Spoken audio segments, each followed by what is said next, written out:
In the matter of the people of the state of California versus Orenthal James Simpson, case number BA097. And so, my fellow Americans, ask not what your country can do for you. Ask what you can do we're back for your country. On Wednesday. Woohoo! With Doom to Fail, with Fars and Pod. Wait, no, Taylor and Fars. We're doing a podcast. Me and Taylor are doing a podcast. Oh my God.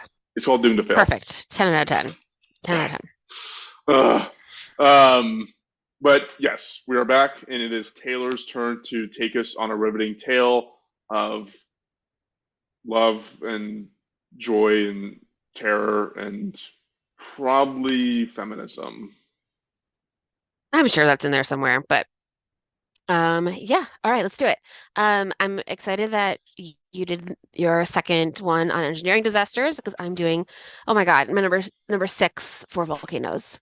Let's just get this done. I'm going to finish it before the end of the year. So no, there's 7. So this is number 6. This is Mount St. Helens that erupted in 1980. I love that one. That was my favorite. So great. So Mount St. Helens is a stratovolcano. It erupted in 1980. It killed 56 people. It was a volcanic explosivity index of 5, which is cataclysmic plinian.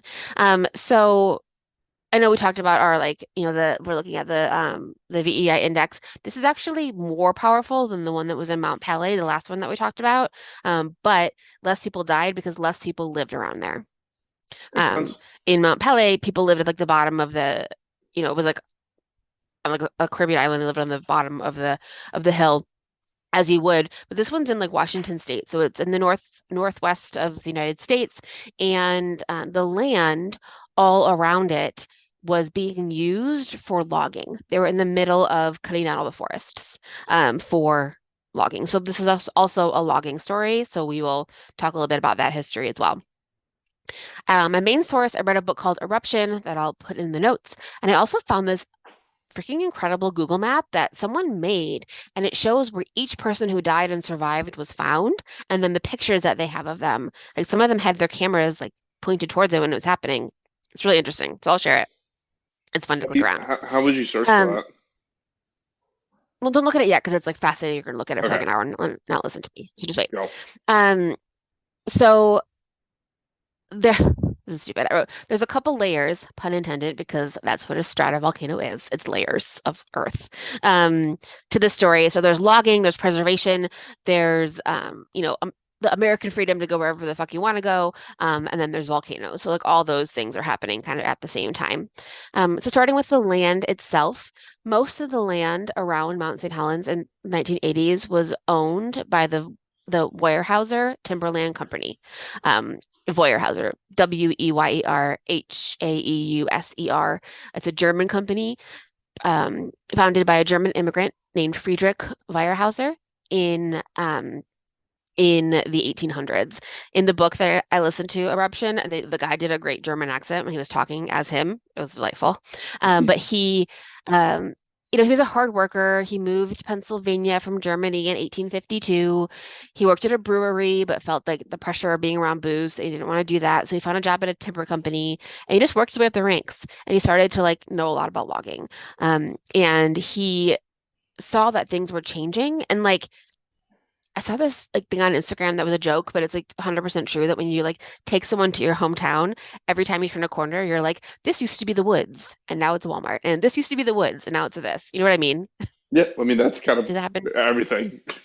It's everywhere. This used to be the woods. When I was little, this was the woods, and now it's not. Now it's right. When I was little, this was the woods. This room was the woods, and now it's not. Now it's my office. No, it's not. So that's just it happens all the time. And in our lifetimes, we've seen a lot of forests disappear. But the United States had an incredible amount of trees, more than people were used to. So in Europe and places where these people came from, a lot of the buildings are stone, and you have a wooden roof. You don't have a wooden house if you're living in Germany at this time. You have a stone house because stone is more plentiful and around, and you don't have that much wood. But in America, there's so much fucking wood, and they were oh, it's all free. So they just and they just cut it all down, and they could do things like build houses, build railroad tracks, build boats, they could have wooden roads, wooden bridges, just like things that you can never have before. And then also there's an opportunity to like do it all again when it all burns the fuck down, you know? Makes sense. So, It all comes back to because you just regrow the trees. mhm. And there is a part of like this is like regrowing. People would have like places to regrow, but it takes, fucking forever to have a tree grow to be huge. Um, the Weyerhaeuser is still the nation's largest timber company today, so it's still like a huge thing. Is it spelled Uh, voyeur? Weyer, Weyer, Haeuser. Ah, there it is. Yeah, okay. I've seen this logo. Yeah, totally. And you would have because they're everywhere still. So it's like a family business. Fun. A fun, interesting story that just kind of like happens during this, that has to do with that family, is in 1935, the family lived in Tacoma. So they started to go west where there was like, a shit ton of trees. As we know, the Northwest has a lot of forests. And they were obviously very rich, and they still are very rich. They're like, the people who own this big timber company. May 24th, 1935, George Weyerhaeuser, who's the grandson of Friedrich, he was 9 years old, and he got out of school early. And instead of waiting for the chauffeur, like you do when you're a rich kid, he decided to walk home, and he was kidnapped. So Oh, he was 9 years old, and it was peak kidnapping time. The Lindbergh baby had been kidnapped in 1932, so it was like just like the time that was happening. They took him to the woods and like tied him to a tree overnight. He was in the trunk of a car a lot. The family noticed right away that he wasn't home. They called the police. A few days later, they got a letter for asking for $200,000 in ransom, which is several million dollars now. And right. the family paid it. They got it in cash, and they were unmarked bills, but all the serial numbers were written down, and that's how they ended up finding the people eventually. But they did like an awkward handoff in the woods where the dad like had like a suitcase of cash and like dropped it, and a dude like ran out of the woods and grabbed the cash and ran away. And they like got the money and like went away with it. And another thing that George, the kid, did that was really, really smart, and this is for you in case you ever get kidnapped, is remember like how many steps it takes to get from a spot to a spot when you're blindfolded. If you're like, they took me out of the trunk, they picked me up, and they walked 10 steps to a porch, and I could feel them walking on the porch. Like stuff like that, that makes it really helpful to find out where you were. So he did that, which was great. Great job. I And I uh, I do that with planes. So whenever I get on a plane, I always count how many seats is between me and the exit in case the plane's on fire and I can't see. I can just touch what's in front of me to count my way up. Yep. keep in mind the closest exit may be behind you. Oh yeah, look You at know, that. There you go. See? I've been on a plane, the world. I'm gonna probably do that forever now. So cool, Right. good to know. Thank you. So on May 31st, they let him go. So they like, they let him go like 6 days later. He went to a small house. They let him go like near a small farmhouse. The farmer knew who he was because he had, heard it on the radio or whatever. And the farmer, they cleaned him up and they gave him some food, and then they started to drive him back to Tacoma. On the way there, they were intercepted by a reporter who said, "I'm here with the family. I'll take him the rest of the way." So essentially, he was kidnapped again by a reporter so he could get all of the information from him before he saw the police or his family. Dude, I was gonna say, if you were that farmer, just keep ransoming this kid. Like he's the gift that keeps on giving. Just like, hey, I I found know. your kid, but I already fed him and gave him clothes. I need like at least $50. For real, they should have given, I'm sure they gave him something. It sounds like they would have. Um, they there were four people that were involved in the kidnapping. There was like the wife of one of them, and then like a fourth person. But the two main guys were Harmon Wally and William Denard, and they were arrested. They were found because they were spending the bills that had the serial numbers that they knew were part of the ransom money. When they found them, they were trying to burn the money in the stove, which is hilarious because they were like, "It wasn't us." Blah blah. And they're like, "You're trying to burn money? Like no one does that." Obviously, do. Um, Eventually, Harmon, Wally, and William Dinyard were both arrested. Wally went to Alcatraz and Daynard went to Leavenworth. So they both went to like big prisons. Wally kept writing letters to George, who was the kid, over the years, apologizing and saying, like it was just a couple days, like I'm sorry, like we were whatever. He started You apologizing. can't When take he that did back. get out of well, when he did get out of jail, like 35 years later, George gave him a job, which was very nice. He said, he paid his time and I'm going to help him get back on his feet. And he gave him a job at the timber company. That's Um, nice. George was like, well, shit happens and boys are tough. So it sounds like he never went to therapy and he maybe should have because of that's a really harrowing thing to happen to a child. But that's just an aside story. But anyway, George, the kid who got kidnapped, was president of the company in 1980 when Mount St. Helens erupted. So he doesn't do anything Oh bad, but he would just wow. like have that life. Um, so Mount St. Helens is in the Ring of Fire somehow because everything's in the Ring of Fire. Really kind of maybe the whole world because there's That doesn't so many make any sense at volcanoes. all. It's like because the Ring of Fire kind of goes around and then it goes like through under Mexico and like because it hits the Caribbean, but then it goes like back around South America. I don't know. I feel like it's a loose term. It's not like a perfect circle Wow, if you're we're really right. looking at it. Yeah, It's like right on the cusp. It's like, wow, interesting. yeah. So it is, and that makes sense because there's like it's Alaska in the Ring of Fire. I feel like that makes sense too. Yeah, Natives. it is. Yeah. So the Native Americans of the Pacific Northwest called it Lauatala. Yeah, I know I did that wrong. Or one from whom smoke comes. So they knew it was a volcano, from the native people who lived there. Um, it was part of the Powlett's Indian tribe and Confederated tribe and bands of the Yakama Nation when, in the beginning. The modern name Mount St. Helens comes from an explorer named Captain Vancouver. George Vancouver was an explorer. He named Mount St. Helen after his friend Fitzherbert, who was the Baron of St. Helens back in the UK. That's So cool. that's why it's called that. He named it after his friend, and he named him that in 1970 or 1792.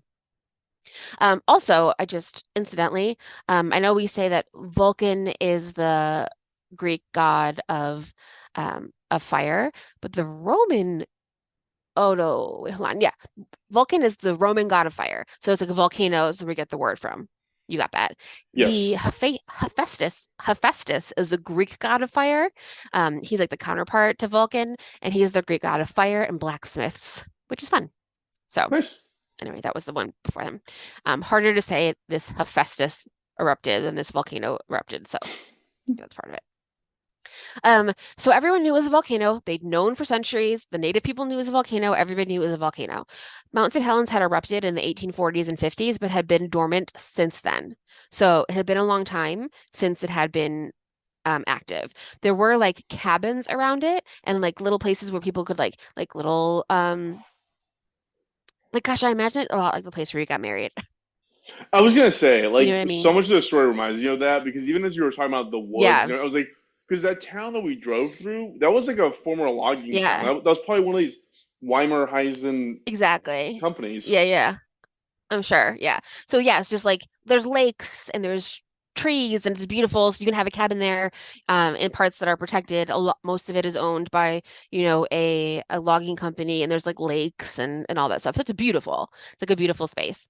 On March 15th, 1980, there started to be earthquakes. So shit starts shaking and you live next to a volcano, get the fuck out of there, Right. People are like, we should leave. So some people were leaving, some people were like not able to go back to their homes, and then some of them were like their summer homes and they weren't able to go to them. The governor at the time was a woman named Dixie Lee Ray, and she was a bit of an eccentric. Like her name wasn't Dixie Lee, she changed it to that to sound more Southern. Um, she was a Democrat in a time when it was like really bad. Jimmy Carter was about to lose his second election. And, they were dealing with the Iran hostage crisis, the energy crisis, like it's all crisis, crisis, crisis. And Dixie Lee is kind of like having a great time, but not really like taking her job very seriously, it sounds like Taylor, from this book. we're going back to the wedding. So that town that I just referenced was called Grace Harbor. Uh-huh. Uh-huh. Guess who named it Grace Harbor? The Verheimer. Verheimer. George Vancouver. George Vancouver. He just named everything.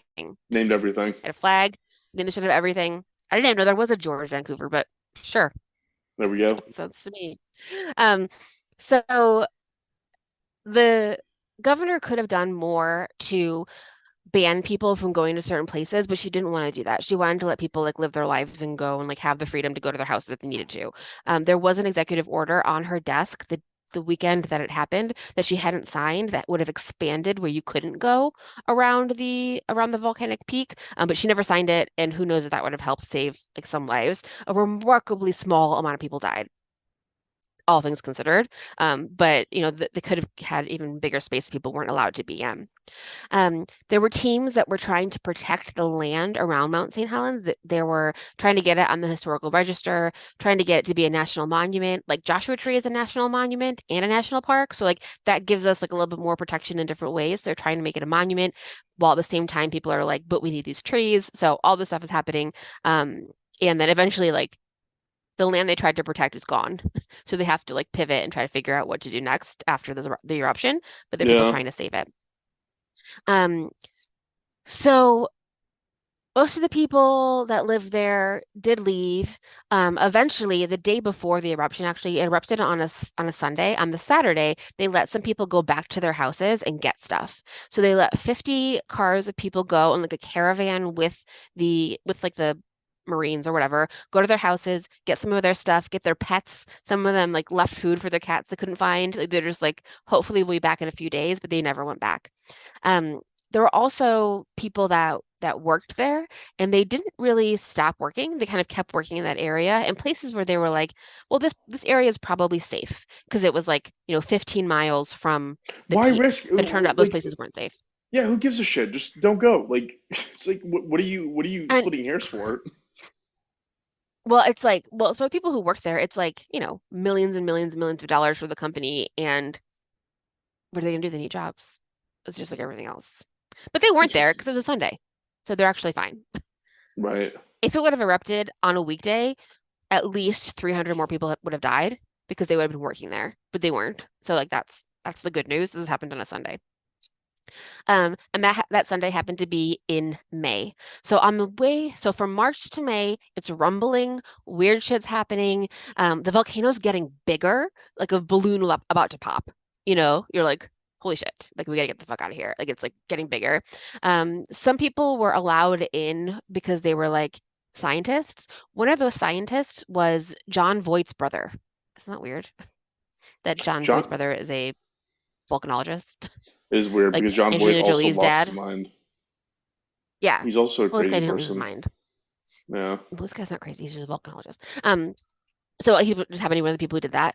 Um, there's some other people who didn't leave. There was a man named Harry Truman, which is cute. And he was like an old man who owned like a little lodge near the base, and he was like, "I'm not going to leave. Like, it's my right to stay here. This is my property." And then he started to like be on the news across the country, and people were like, "Yeah, good for you, sticking up for what's yours," blah blah blah. And they did say that someone saw him like at a bar like a day or so before, being like, "I really want to leave, but I can't now." This person, like now everybody thinks that I'm being so fucking brave, I can't leave, and he 100% died and died pretty quickly, hopefully. But he definitely, I think he was second guessing it.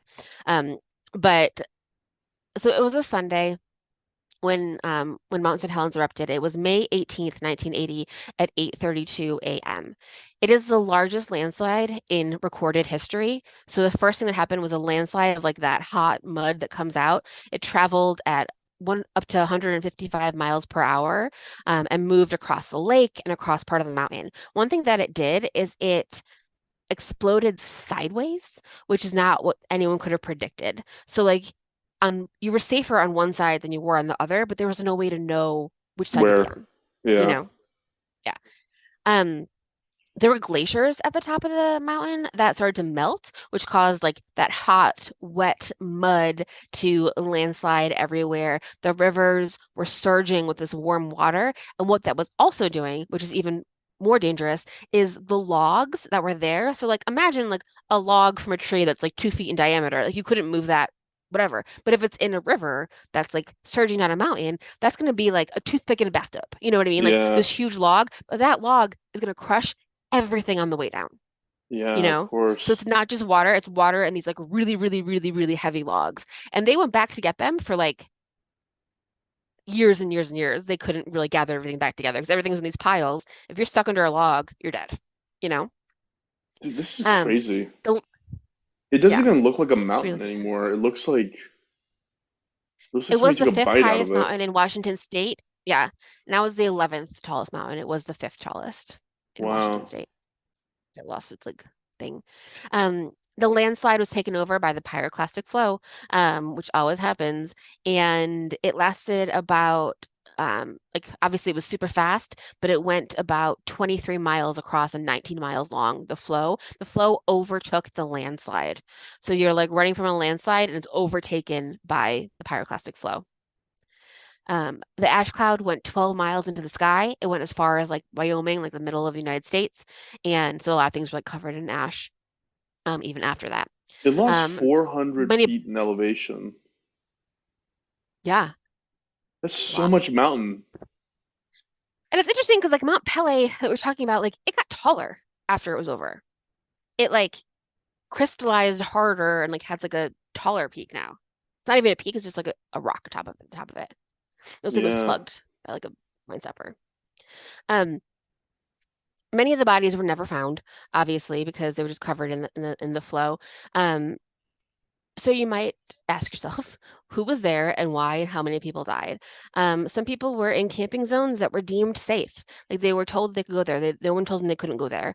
And some of them were there to study, which definitely is why being a volcanologist is a very dangerous job, you know. Yeah. Um, I saw that picture of that one guy who looks like the coolest dude that ever died on a volcano. Yeah, let's talk about him because I'm going to go through this list and pick out some stories to tell you of the people who died there. But before I do that, just like after it's over, they do some more conservation. They really work to make it part of like a national park, so you cannot overly forest the area. Another thing is Jimmy Carter did go a few days afterwards because presidents, always go to where there has been a disaster. It was the biggest volcano eruption, on U.S. soil and he was in a helicopter with Dixie Lee, the governor, who was like asking him for money, like you do. And Jimmy Carter looked out the window and said, "I have never seen this much devastation in my life." And the helicopter pilot said, "Sir, we're not there yet. That's the clear cut. That was just where the timber companies had cut down all the trees. Poor Jimmy. Poor It innocent wasn't Jimmy. even." Um, and then it's still kind of rumbled and has kind of done things up until 2009. So it's definitely not like dormant forever. There's still other stuff going on like inside of it. I would not live next to it if I like, if I'm not given the chance. But 56 people died, potentially more, depending on, some people may have been there that we don't know about. Some people were, maybe like a loner by themselves out there and no one ever said that they were there, so we do have these handful of confirmed deaths, and like I said, it's very fortunate that it was a Sunday, because if it had been a Monday, at least 300 more people would have been there working in the area, and they all would have been killed. Yeah. The person that you're talking about, whose picture you've seen, is David Johnston. David Johnston was a volcanologist who was there as a favor to a friend who had to take the night off, which is sad for the friend who like didn't know. But there's a picture of him, and it's always listed in like creepy pictures that you've like never blah blah Yeah, blah. yeah. Like he's sitting on like a folding chair. He looks super nice. He's wearing jeans. He's next to a camper, and he was there to study landslides particularly. A lot of these volcanologists had been in Hawaii, where we've learned like a Hawaiian volcano eruption is like a slow lava eruption. So it's not as like you have time to get away It's not for the most violent. part. Um, yeah, like these, yeah, exactly. These are way more violent. But he's there. His final transmission was Vancouver, Vancouver, this is it. Is the transmitter on? And they think that maybe he was telling them that like a landslide was coming and he didn't even know that the whole volcano had erupted because it felt like an earthquake and he may have not even seen it. But he's never but he was gone immediately. His Wait, they remains think have never he been found. they think he didn't even know that a volcano happened or he was hit? Who knows? He was like, this is it, because he was there to see what happened when a landslide came. So like maybe that was it or whatever. Either way, he knew it was happening enough to pick up his radio to the base in Vancouver, Washington, and be like, "This is happening," and then he died, and that was it. Oh, Never heard from him again. Yeah, super sad. There was obviously we learned that poor Harry Truman died. Hopefully that was super fast for him. There was a photojournalist named Reed Blackburn. They found him in his car. His pictures were too damaged to be developed, but some of the people their cameras did come back. We were able to get like really like close-up pictures, so especially to the flow that we like haven't seen before. Joel Colton was another photographer. Um, there were some people who were camping together. There was a couple named Terry and Karen, and they look so super cute in their pictures. And you can look at it on the map when I give you the map, unless you're looking at it now. But Terry and Karen were with their friends, and they died immediately because a tree fell on their tent because of the ugh, earthquake. So they jeez. died immediately, and their friends like got away, but they were like very severely burned, and they went back and tried to find them, and the government wouldn't let them in. So they took a news crew, and the news crew was like, "If you don't let us in to go try to find these people, then we will never, we're gonna put it all over the news." So they let them in, and they found their bodies in their tent crashed by the tree. But you'll like this, their puppies were okay. They Good. had two puppies, and they were fine. Yeah. We are So dog the people. puppies got out. Um, there was two men named Clyde Croft and Al Handy were horseback riding, and they survived initially and hiked 8 miles before succumbing to ash, which is terrible. Yikes. That like you made it that far and you're burned and everything's terrible. There was a worker named Jose Diaz. Him and his crew. It was like a weekend crew. There were like 5 guys who were working logging in one part to get it ready for the week. And it was Sunday, and Jose was a Roman Catholic, so he didn't want to work on Sundays. So I mean, whatever, he didn't work on Sundays. So he was in the car when it happened, and a couple other people died instantly, and then he ended up getting rescued. When he was caught like on like a lot of these guys were found like on logs like floating through this like surge, but he died a few days later in the hospital, which is very sad. There's a couple like older couples who were just like out in their like RVs hanging out, and they were like William and Ellen Dill. They think that they stopped and looked at to take pictures, and they were never found, and their RV was never found. So a lot of these people like just absolutely were like died almost immediately or like a couple minutes after from like burns. Obviously, like we've heard, it happens a lot. Um, so another one that is um a couple other geologists died, and there's Bob Kiesewetter and Beverly Weatherheld. They were at an observatory near Spirit Lake, and their location has been buried forever. The cabin that they were in is gone, and they'll be there. They'll be there forever. There was a sweet couple named Christy and John Killian who were camping by themselves, and John had gone out fishing. So Spirit Lake is like this lake that's like at the base of the volcano.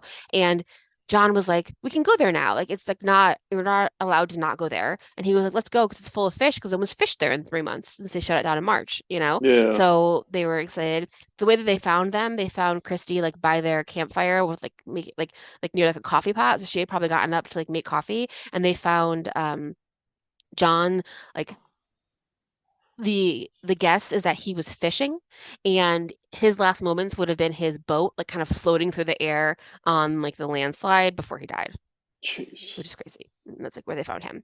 They found like pieces of his boat. Um, the sweet older couple is Edward and Eleanor Murphy.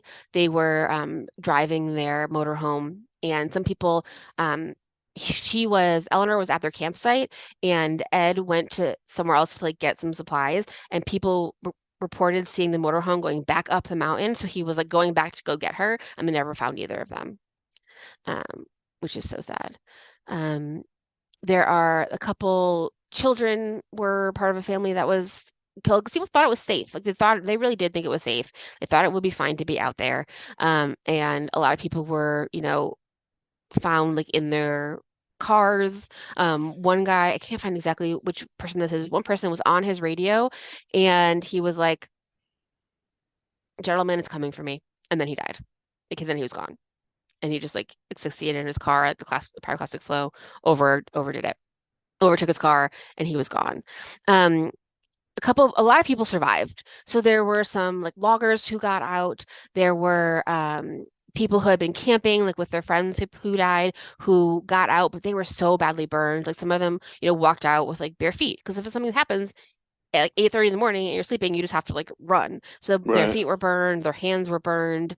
A lot of people had like been like on like the rivers that were created, like floating on these logs, which was obviously super dangerous. If the log flips over, like you're dead. So Right. people were just like trying to like stay on them and like stay alive. And also like there's ash in the air, you can't breathe. So some people like were found underneath sleeping bags, probably similar to what you were saying before with like wet cloths, like trying to breathe, and they found them in those places. There was a family called the Moore family. It was a little girl, her parents, and a baby, and they ended up getting away walking like 8 miles until the a helicopter found them. And the helicopter was getting really full, and the helicopter pilot was like, "You can't take your backpack." And the mom was like, "There's a baby in his backpack," because it was like a baby backpack. And he was like, "Okay, take the baby," and gently the backpack, which is hilarious. And the husband had $800 binoculars. They went back and found also top notch work for that family. Um, some people were fishing and they were able um to like just kind of walk out or run out if their car kind of went faster they were able to get out. A lot of people, you pass people on the way down and those people didn't make it, and you just like keep going. It's pretty crazy. There's some really beautiful pictures that people took because people were they didn't know it was going to happen that day, but they knew it was going to happen, so they took pictures of like the flow, and it's things that people saw their last day in Pompeii that we've never seen before. So that was super interesting. And that's it. I'm going to share this map with you. I'll share it with everyone. It's really cool. You can see the pictures people took, and the pictures that people found of the people who, the places that they were, and you can kind of like watch it explode, which is really fucking scary. Um, I don't think I want to be a volcanologist No, now that I think about it, it is very dangerous. because there's these pictures on Because David Johnston. you have to be up next to it. Yeah. Well, there's these pictures of David Johnston, and they're like the final pictures of him, and they're all taken from inside the crater of Mount St. Helen, where a lake had formed. Mm-hmm. And he's doing sampling of the lake, which I assume is because like some of the water picks up what's underneath it. Um, it looks Uh-huh. horrible. Like he is Yeah. spelunking inside the mouth of a fucking like this, it isn't like okay, when I say lake, it's not a lake. Like sure, it's water captured in a natural reservoir, but Yeah. around it, it looks like the moon. It looks like an alien landscape where nothing could possibly live, and you shouldn't be there. Mm-hmm. Mm-hmm. And like so, that's your job Yeah. as a volcanologist. And you have to be there for the most part, which is very, very scary. It is. It really does look like an alien landscape. The post pictures. So there's on Johnston's Wikipedia page. There's a before and after. Uh-huh. One day before the eruption, which was taken at the observatory that he was in, and then one a few months after the eruption. And the Uh-huh. second one looks like somebody just torched the entire area. Yeah. He was only 30. I mean, he went out the way he wanted to, I guess.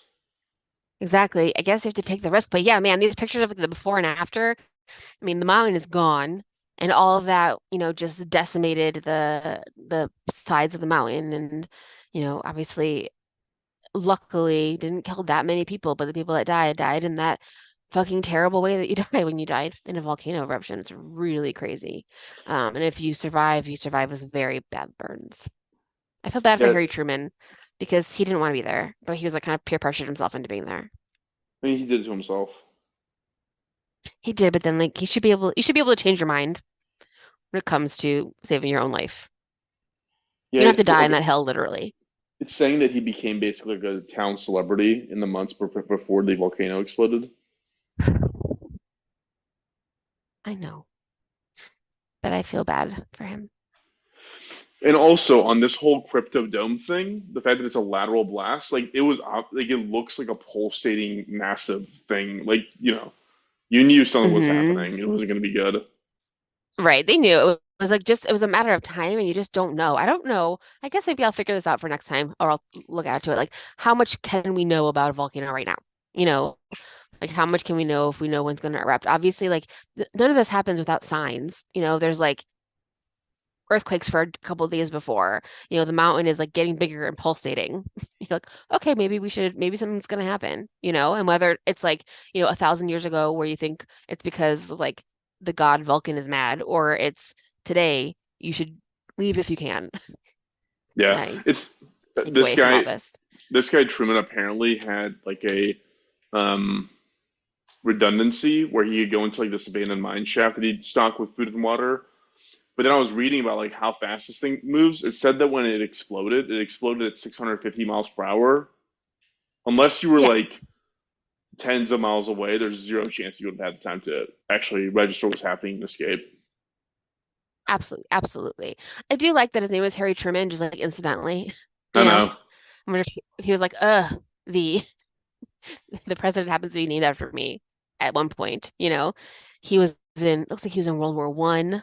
Yeah. Um, he, this picture of him is great. He's like drinking a Coke with ice in it and looking up at the mountain, being like, fuck me, I'm fucked. Three ex-wives. Yeah, he lived a full life. Yeah. Yeah. And we know about him. So, There you go. all right. He's in Wikipedia. I'm not. Yep. Cool. Well, yeah, thank you. 53 That was more. okay. That was number We got one years more. to get into Wikipedia. We have one more, and I will be doing what will happen when Yosemite Yellowstone? Yellowstone explodes. Yellowstone. Um, I've been preparing by watching disaster movies. And it's pretty scary. This guy was cool. That's all I can say. I like Harry Truman. Me too. I like his vibe.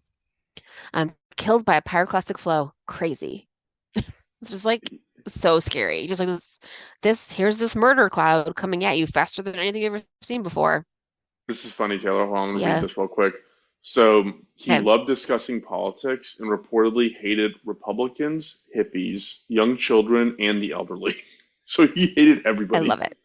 He once refused to allow Supreme Court Justice William O. Douglas to stay at his lodge, dismissing him as an old coot.